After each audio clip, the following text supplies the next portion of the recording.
সুপ্রিয় শিক্ষার্থীবৃন্দ, আসসালামু আলাইকুম।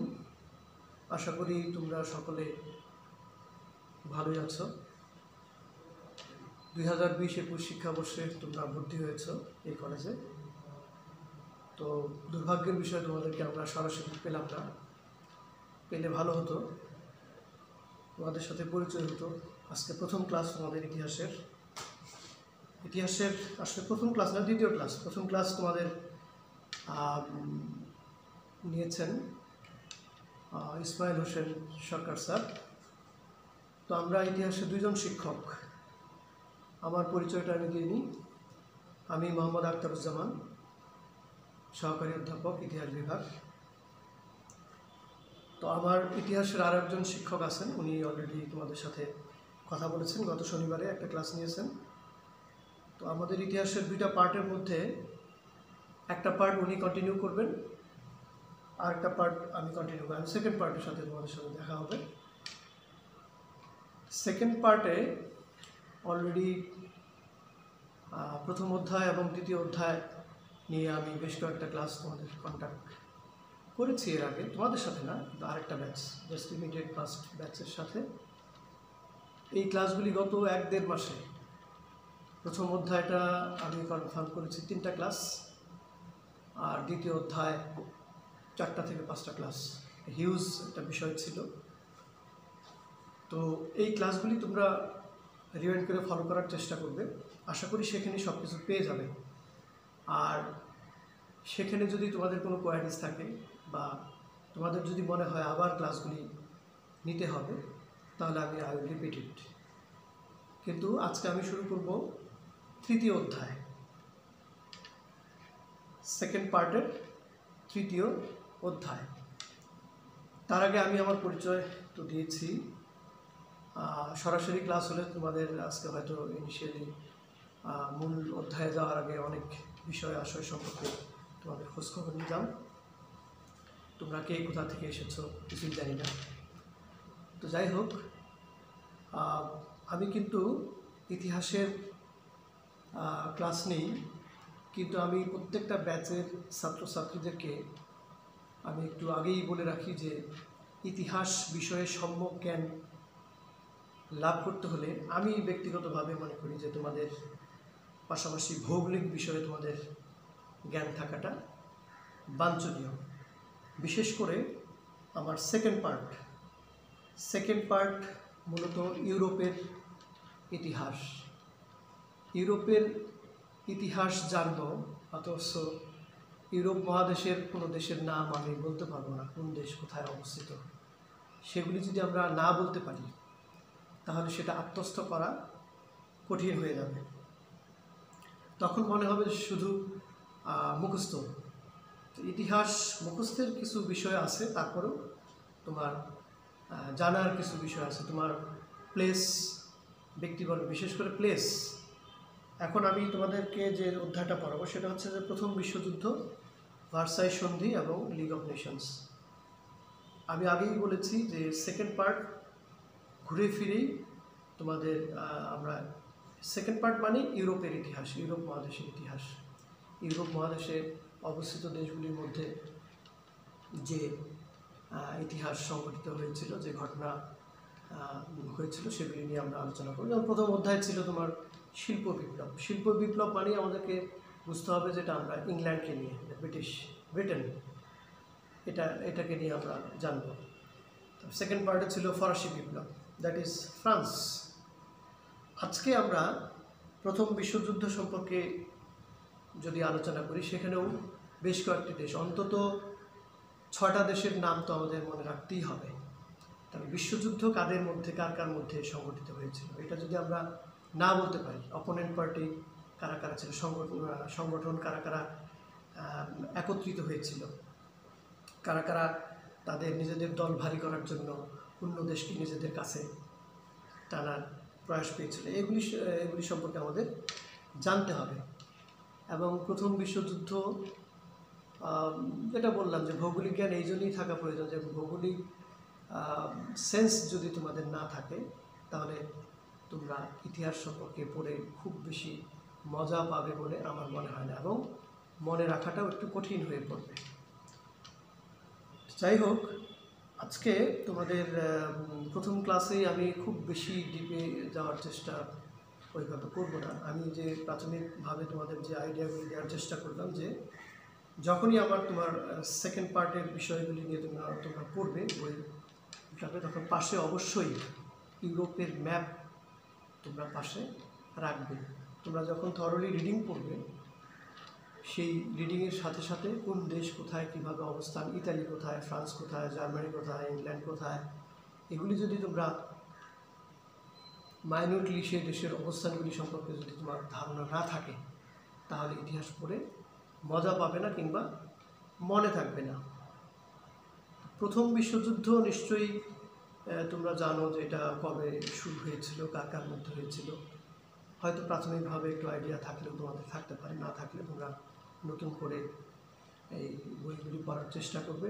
আমি কিন্তু আমাদের কলেজের অফিসে আমাদের ইতিহাসের বিভিন্ন লেখকের বইয়ের নাম দিয়েছি, তোমরা ইতিমধ্যেই হয়তো সেগুলি সংগ্রহ করেছ। আর এই সিলেবাস বইটি নিশ্চয়ই তোমাদের সংগ্রহে আছে। সেই সিলেবাস অনুযায়ী তোমাদের ক্লাসগুলি হবে এবং তদনুযায়ী পরীক্ষা হওয়ার কথা। যদি সহসাই ক্লাস শুরু না হয়, তাহলে আমরা হয়তো অনলাইন এর মাধ্যমে তোমাদের যাচাই বাছাই করবো বা পরীক্ষা নেব। তো সেই হিসেবে তোমাদের অর্ধবার্ষিক পরীক্ষা হওয়ার ডেট কিন্তু মানে অ্যাজ ইউজুয়ালি তোমাদের ডেট আছে নভেম্বরের ফার্স্ট উইকে।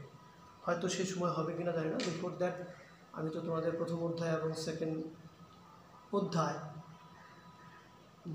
তোমার গত ক্লাসগুলিতে আমি নেওয়ার চেষ্টা করছি। তো আমাদের এই ইউটিউব চ্যানেলে সেই ক্লাসগুলি দেখার চেষ্টা করবে। আর যদি প্রবলেম হয়, then I will repeat it, মানে I will start from the very beginning. তো আজকে তৃতীয় অধ্যায় বলতে আমরা প্রথম বিশ্বযুদ্ধ কার কার মধ্যে হয়েছিল, কোথায় হয়েছিল, এটা সম্পর্কে আমাদের একটু ধারণা থাকা উচিত। 1871 থেকে 1913, 1871 থেকে 1913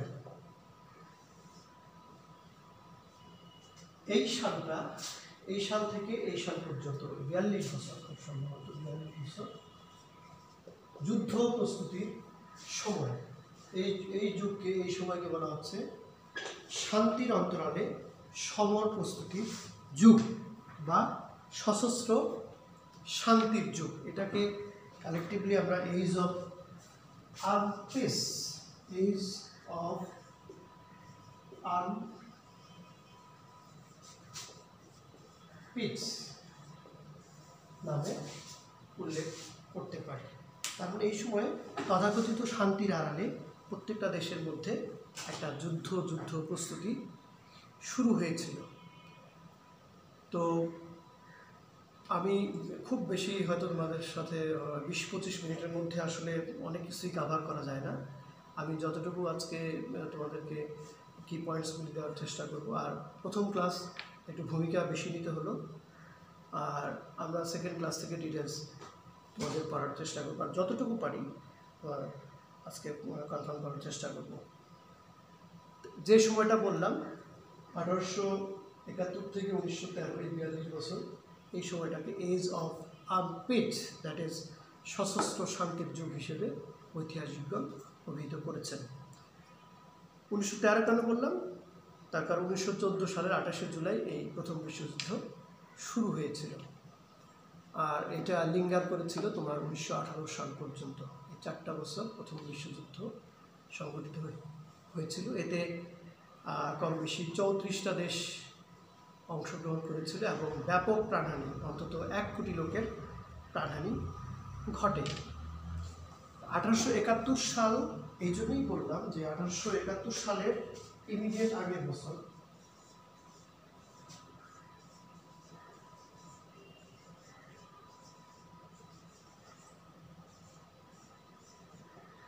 সেডানের যুদ্ধ হয়েছিল। সেডান 1870 সালে সেডানের যুদ্ধ সংঘটিত হয়েছিল জার্মানি এবং ফ্রান্সের মধ্যে। সেখানে জার্মানি জয়ী হয় এবং জার্মান কর্তৃক হারানো একটা অঞ্চল, তোমরা বারবারই অ্যাকচুয়ালি বোর্ডে লিখতে হয়, বা তোমাদের এইভাবে কনফার্ম করা যায় না। আলসেস লরেন,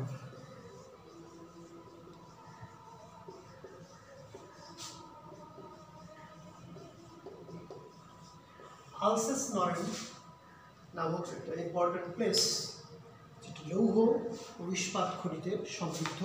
এটা ভেরি ইম্পর্টেন্ট প্লেস জার্মানি এবং ফ্রান্সের কাছে। 1870 সালের পূর্বে এটা আসলে জার্মানিরই ছিল, কিন্তু এটা কোনো এক কারণে, কোনো এক যুদ্ধে বা কোনো এক সংঘর্ষে ফ্রান্স জার্মানির কাছে কেড়ে নিয়েছিল। যেটা বললাম 1870 খ্রিস্টাব্দে সেডানের যুদ্ধে জার্মানি ফ্রান্সের নিকট সেই হারানো রাজ্য আলসেস লরেন, যেটা ভেরি ইম্পর্টেন্ট। এই প্লেসে ফ্রান্সের অনেক অধিবাসী ছিল এবং অভ্যাসগত কারণেই সেই জায়গায় বসবাস তারা করছিল। কিন্তু সেডানের যুদ্ধে জার্মানি কর্তৃক এই হৃত অঞ্চলটি আবার তারা ফিরে পায়। কিন্তু জার্মানির মধ্যে একটা শঙ্কা সবসময় কাজ করছিল যে ফ্রান্স যে কোনো সময় জার্মানিকে আক্রমণ করে এই আলসেস লরেন আবার পুনরায় দখল করতে পারে। এই শঙ্কা থেকেই জার্মানি কিন্তু তাদের বন্ধু খুঁজছিল। জার্মানি এই সময়ে 1872 সালে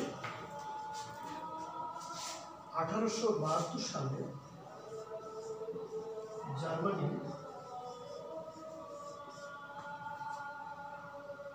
ত্রিসম্রাট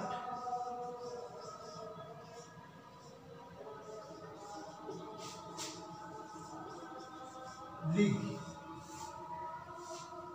ইংরেজিতে যেটাকে বলে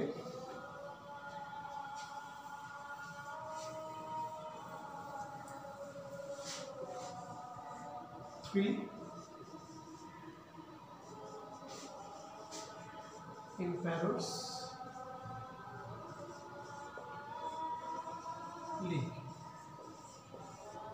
1872 খ্রিস্টাব্দে জার্মানির লিডিংয়ে জার্মানি, অস্ট্রিয়া এবং রাশিয়া, এই তিন সম্রাট মিলে একটা লীগ গঠন করে। যেটা বলছিলাম যে আলসেস লরেন ফ্রান্সের নিকট দখল করার পর জার্মানির মধ্যে একটা শঙ্কা কাজ করছিল যে ফ্রান্স যে কোনো সময় আবার জার্মানি আক্রমণ করে এই আলসেস লরেন ফেরত নিতে পারে।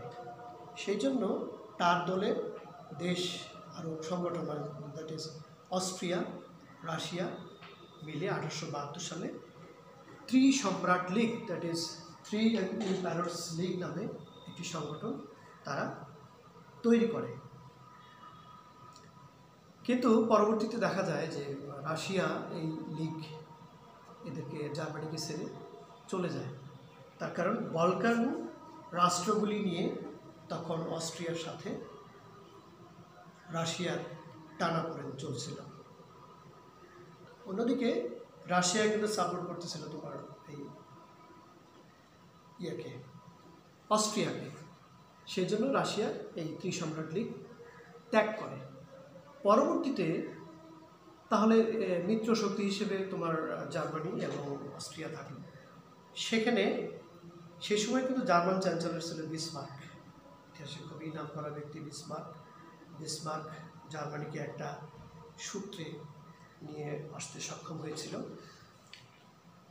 ইটালিকে কিভাবে এই লিগে অন্তর্ভুক্ত করা যায় সেজন্য ইতালি সেই মুহূর্তে টিউনিসিয়া, আফ্রিকার একটা দেশ ছিল টিউনিসিয়া নিয়ে ফ্রান্স এবং ইটালির মধ্যে উপনিবেশ নিয়ে বেশ তাদের মধ্যে দ্বন্দ্ব ছিল। বিসমার্ক কিন্তু ইতালিকে সেখানে হেল্প করে টিউনিসিয়ার ব্যাপারে। ঠিক এইভাবে তোমার জার্মানি, অস্ট্রিয়া এবং ইটালি একীভূত হয়। 1888 সালে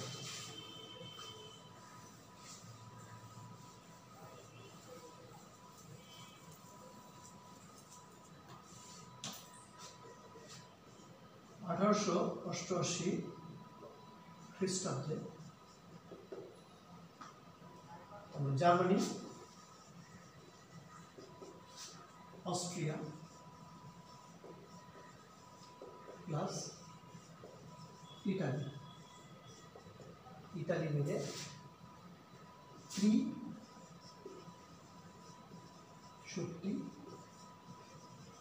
চুক্তি। এটাকে তোমরা ট্রিপল অ্যালায়েন্স বা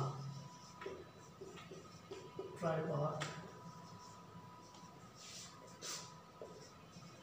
ট্রিটি বলতে পারো। আর জার্মানিকে কেন্দ্র করে জার্মানি, অস্ট্রিয়া এবং ইটালি 1888 সালে একীভূত হলো, তারা একটা সংগঠন তৈরি করলো ট্রিপল অ্যালায়েন্স অর ট্রাইপার ট্রিটি, বাংলায় যাকে আমরা বলতেছি ত্রিশক্তি চুক্তি। তাহলে এটা একটা অ্যালায়েন্স হলো। পরবর্তীতে ওই যে ফ্রান্সকে নিয়ে যে জার্মানির সংখ্যা, সেই ফ্রান্সকে কেন্দ্র করে ফ্রান্স, দ্যাট ইজ ত্রিশক্তি চুক্তি ভার্সেস ফ্রান্স, ইংল্যান্ড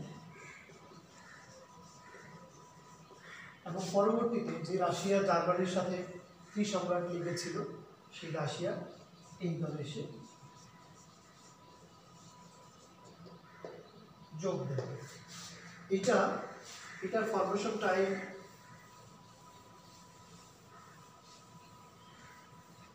হচ্ছে তোমার 1905 থেকে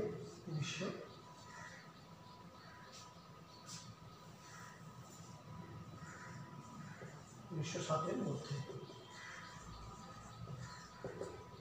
তাহলে এইটাকে, এই শক্তিকে ফ্রান্সকে কেন্দ্র করে অপরাপর ইংল্যান্ড এবং রাশিয়াকে যে শক্তি হচ্ছে সেটা হচ্ছে ত্রিশক্তি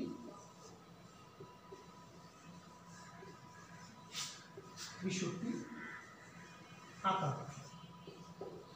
এটাকে ইংলিশে তোমরা বলতে পারো ট্রিপল এন্টেন্ট।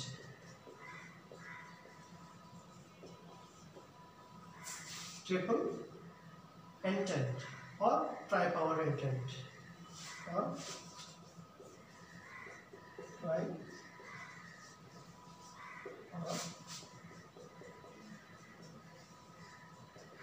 entente বলতে পারো। দ্যাট ইজ, মানে আমাদের প্রথম বিশ্বযুদ্ধ যে দেশসমূহের মধ্যে সংঘটিত হলো সেটা হচ্ছে ত্রিশক্তি চুক্তি ভার্সেস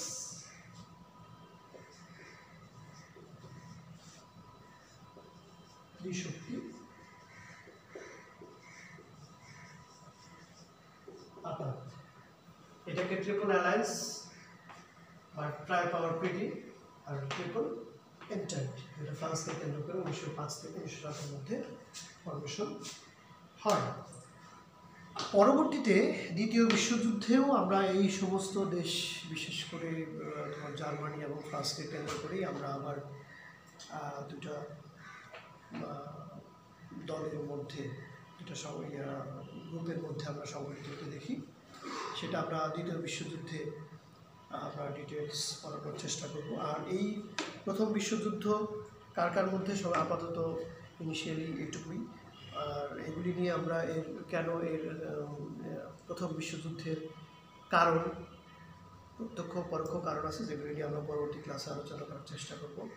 এবং প্রথম বিশ্বযুদ্ধের প্রভাব, এর পরবর্তীতে এই ত্রিশক্তি চুক্তির বিফলতা, দ্যাট ইজ ফ্রান্সের ট্রিপল এন্টেন্ট কীভাবে জিতে গেল, এইগুলির বিষয়ে কী কী কারণে জার্মানির পরাজয় ঘটলো, সেগুলির বিষয়ে আমরা সম্ভব আইডিয়া দেওয়ার চেষ্টা করব। এবং তোমরা জানো যে প্রথম বিশ্বযুদ্ধ শেষ হয়ে যাওয়ার পর, 1918 সালে শেষ হয়ে যাওয়ার পর 1919 সালে ভার্সাই সন্ধি স্বাক্ষরিত হয় এবং তৎপরবর্তীতে এই ধরনের ভয়াবহ বিশ্বযুদ্ধ আর যাতে সংগঠিত হতে না পারে, পরবর্তীতে লিগ অফ নেশনস, যেটা 1920 খ্রিস্টাব্দে গঠিত হয়, সেটা নিয়ে আমরা পরবর্তী ক্লাসে ব্যাপকভাবে আলোচনা করার চেষ্টা করব। যাই হোক, তোমরা বাসায় বসে বইগুলি থরোলি পড়ার চেষ্টা করবে। আর অনলাইন ক্লাসে তোমাদের টপিকসগুলি দেওয়া থাকবে, সেগুলির আলোকে তোমাদের থরোলি পড়তে হবে। আমরা হিন্টস দেওয়ার চেষ্টা করব। সরাসরি ক্লাসে যেভাবে আমরা 40-45 মিনিট যেভাবে তোমাদেরকে বোর্ডে বলি, যেভাবে রেসিপ্রোকেশনের মাধ্যমে তোমাদেরকে জ্ঞান দান করা হয়, সেটা ভালো। কিন্তু অনলাইনে যে আমাদের যে ইয়েগুলি আছে, মিসগিভিংসগুলি যেগুলি আছে, সেগুলি আমরা আমাদের পয়েন্টসের আলোকে তোমরা বই বেশি করে পড়বে। আর কোনো কোয়ারিজ থাকলে সেগুলি আমরা কমেন্টসের মাধ্যমে দেওয়ার চেষ্টা করবে। আমি সেগুলি পরবর্তী ক্লাসে কনফার্ম করার চেষ্টা করব। আর আমি আগেই বলেছি, এই ইউটিউব চ্যানেলে আমি প্রথম এবং দ্বিতীয় অধ্যায় সম্পর্কে এই ইতিপূর্বে আলোচনা করেছি, সেগুলি একটু থরোলি দেখার চেষ্টা করবে। যদি কোনো প্রশ্ন থাকে, কোয়ারিজ থাকে, then I will repeat it from the very beginning. প্রথম অধ্যায় থেকে আমি আবার রিপিট করবো। যাই হোক, তোমরা বাসায় থেকে স্বাস্থ্যবিধি মেনে বাসায় থাকবে, একেবারেই বাইরে যাওয়ার চেষ্টা করবে না। একেবারেই নিতান্ত প্রয়োজন ছাড়া বাইরে বের হওয়ার প্রয়োজন নেই। তোমরা বাসায় থাকবে এবং পড়বে, বেশি করে থরোলি পড়বে। যত বেশি পড়বে তত তোমাদের জ্ঞান ডেভেলপ হবে। শুধুমাত্র এই টেক্সট বুক বই সেগুলি আমি পড়ার জন্য বলবো না, সাথে সাথে তোমাদের প্রতিদিনের এই পেপার পত্রিকা সেগুলির সাথে টাচে থাকবে এবং এগুলি তোমাদের পরবর্তী হায়ার এডুকেশনে ব্যাপকভাবে হেল্প করবে। যাই হোক, তোমরা ভালো থাকো, আব্বা আমার সেবা করো, বাসাতেই থাকো, ভালো থাকো। নেক্সট ক্লাসে তোমাদের সাথে দেখা। Thank you.